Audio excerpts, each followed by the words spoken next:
Korma group, जो सोचता है वो करता है। आपके अपने सपनों का आशियाना। विकासशील इंसान पार्टी के मुखिया मुकेश सहनी का एनडीए के संयुक्त घोषणा पत्र को आई वॉश कहना और मुख्यमंत्री के चेहरे की मांग करना उनकी वर्तमान राजनीतिक स्थिति को मजबूत करने का एक लाउड प्रयास मात्र है। आपको बता दें कि ये एक ऐसा बयान है जो विपक्ष के लिए तो जरूरी है, लेकिन उनकी अपनी राजनीतिक विश्वसनीयता पर गहरा सवाल खड़ा करता है।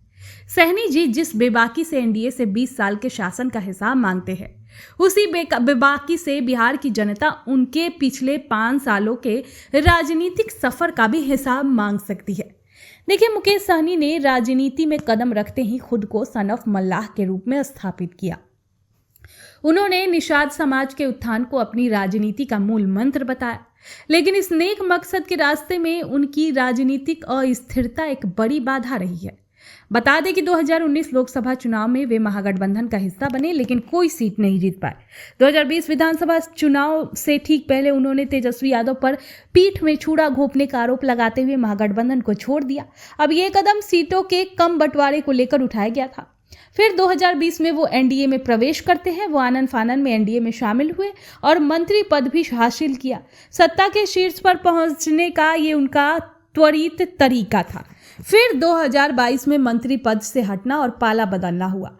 भाजपा ने उनके विधायकों को अपने पाले में कर लिया, जिसके बाद उन्हें मंत्री पद छोड़ना पड़ा। इसके तुरंत बाद वो फिर से भाजपा को तोड़ने और जोड़ने का संकल्प लेते हुए महागठबंधन में लौट आए। अब सवाल ये है कि जो नेता बार बार अपने सहयोगियों को बदलता है, क्या उस पर बिहार के बदलाव का भरोसा किया जा सकता है? क्या ये राजनीतिक यात्रा सिर्फ निजी पद और टिकटों की सौदेबाजी के लिए ही नहीं थी?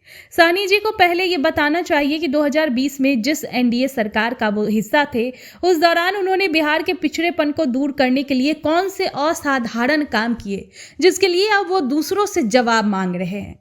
सहनी की ये मांग कि एनडीए घोषणा पत्र छोड़कर मुख्यमंत्री का चेहरा बताए, लोकतंत्र की भावना की विपरीत है। एक जिम्मेदार लोकतंत्र में चुनाव योजनाओं, नीतियों और विजन पर लड़ा जाता है, न कि केवल व्यक्तिगत आकर्षण पर।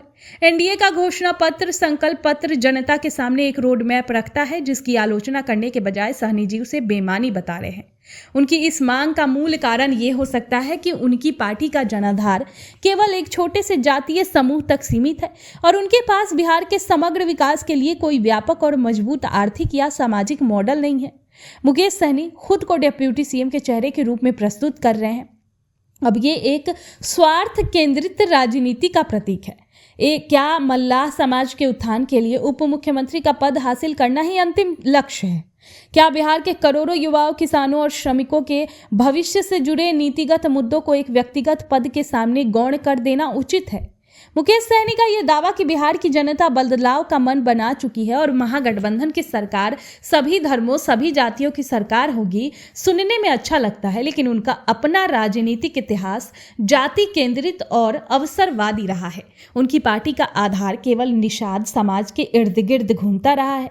राजनीति में किंग मेकर बनने का सपना देखना अच्छी बात है, लेकिन एक नेता तब विश्वसनीय होता है जब वो संकट और सुविधा दोनों में अपने सिद्धांतों और सहयोगियों के प्रति अडिग रहता है।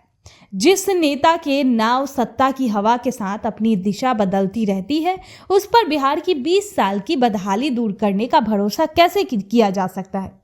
तो अगर बिहार की जनता वाकई अस्थायी बदलाव चाहती है, तो उसे ऐसे नेताओं से सवाल पूछना होगा जो व्यक्तिगत लाभ के लिए गठबंधन की लक्ष्मण रेखा को आसानी से पार कर जाते हैं। मुकेश सहनी का ये बयान आई वॉश नहीं है, बल्कि ये उनकी खुद की राजनीतिक विश्वसनीयता पर लगा एक ब्लैक मार्क है, जिसे वो जोर शोर से दूसरों पर आरोप लगाकर मिटाना चाहते हैं। आपके सपनों को हमने सजाया है, ई होम्स पैनोरामा को हमने बनाया है। ई होम्स मेरा एक सपना था जिसपे मैं पिछले 4 साल से काम कर रहा था। हमने जो बनाया है वो सबने है माना। ई होम्स पैनोरामा में हो आपका भी आशियाना। और फाइनली हमने 2021 में इस प्रोजेक्ट को लॉन्च किया। बहुत लोग अप्रिशिएट कर रहे हैं कि पूर्णिया जैसे शहर में बिहार के, एक तो बिहार की बात करें उसमें भी पूर्णिया जैसे छोटे जगह में इस तरह का लाइफस्टाइल देना, ये सुन के हम लोगों को बहुत अच्छा लगता है। ई होम्स में हमने कुछ और भी किया है, जैसे हम जिस जगह में रह रहे हैं हमारे फैमिली सिक्योर हो, उनको सिक्योरिटी का ध्यान में रखा है। आपकी सुविधा और सुरक्षा आपके लिए खास है, ये आपका विश्वास है। इसमें आर्टिफिशियल इंटेलिजेंस का 7 लेयर सिक्योरिटी का हमने इस्तेमाल किया है। लस ग्रीन कैंपस को बनाया है, यदि हमारा बाउंड्री वाल है तो वो वर्टिकल गार्डन है। ये जितनी भी फैसिलिटी होता है एक इंटरनेशनल टाउनशिप में ई होम्स है, ये हम लोग विश्वास नहीं कर पा रहे हैं। जो भी हमारे मित्र दोस्त या जो भी हमारे बाहर आते हैं तो हम लोगों को बहुत अच्छा सुनने को मिलता है और बहुत अच्छा क्रेडिट मिल रहा है। वो सारा हमने सिर्फ एक बिल्डिंग नहीं बनाया, हमें एक बहुत अच्छा लाइफस्टाइल दिया ई होम्स में, और मेरा एक सपना था जिसको मैं आज फुलफिल होते हुए देख रहा हूँ। ये आपका आवास है। ई होम्स पैनोरामा में अब आपका निवास है। E homes panorama, luxurious lifestyle redefined. Panorama group, जो सोचता है वो करता है। अगर ये वीडियो पसंद आई और वह बिहार के राजनीति और बिहारियत से सरोकार रखेनी तो सब्सक्राइब बटन दबा के चैनल के सब्सक्राइब कर ली। ओजे एगो घंटी बा, ओकरा बटन दबा देला से कुल सटीक और मारक खबर रुआ मुफ्त में मिल जाई। अगर रुआ पत्रकारिता के हमनी के नया प्रयोग में सहयोग कर चाहतानी तो ज्वाइन बटन दबा दी। पेटीएम नंबर नोट कर ली 9386816700।